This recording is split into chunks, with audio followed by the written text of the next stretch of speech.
আসসালামু আলাইকুম। এইমাত্র সেলহাট থেকে একটি সেল আপডেট নিয়ে আসলাম। ভাইয়া আমাদের কাছ থেকে iPhone 17 pro max Australian variant 100% inactive একটা ডিভাইস পারচেস করলো। ভাইয়া তো নিজের জন্য নিচ্ছেন, তাই না? হ্যাঁ, ঈদ গিফট হিসেবে বাবা ছেলেকে মনে হয় ঈদ শপিং হিসেবে দিল।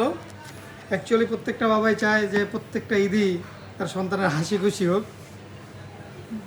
এই যে ভাইয়া নিজে আনবক্সিং করলো। এটা হচ্ছে সিলভার কালারটা, আপনার হলো 256 GB অস্ট্রেলিয়ান ভেরিয়েন্ট। আর সেলহাটে বরাবরই অথেন্টিক ডিভাইসটা পাওয়া যায়, এতটুকু আমরা সবসময় চ্যালেঞ্জ দিয়ে বলে থাকি। সেলহাট যেইটা বলে ইনশাল্লাহ ওই কথাটাই রাখতে চেষ্টা করে। সো ভাইয়াদের সেলহাটের উপর বিশ্বাস রাখার জন্য ধন্যবাদ। আর সব থেকে বড় হচ্ছে আমার এই ভাই রাজীব ভাইয়া। রাজীব ভাই সেলহাটের উপর সবসময় বিশ্বাস রাখে, আর আমি রাজীব ভাইয়ের সবসময় এরকমই একটা প্রাইস দেই। আশা করি রাজীব ভাই সবসময় স্যাটিসফাই থাকে। আসলে ইমনের আমি এতটুকু বলতে পারি যে মার্কেটে যে কোনো শপের থেকে কম্পিটিটিভ প্রাইস ও অফার করে অলওয়েজ। এক ভাইয়াকে অসংখ্য ধন্যবাদ। আসসালামু আলাইকুম।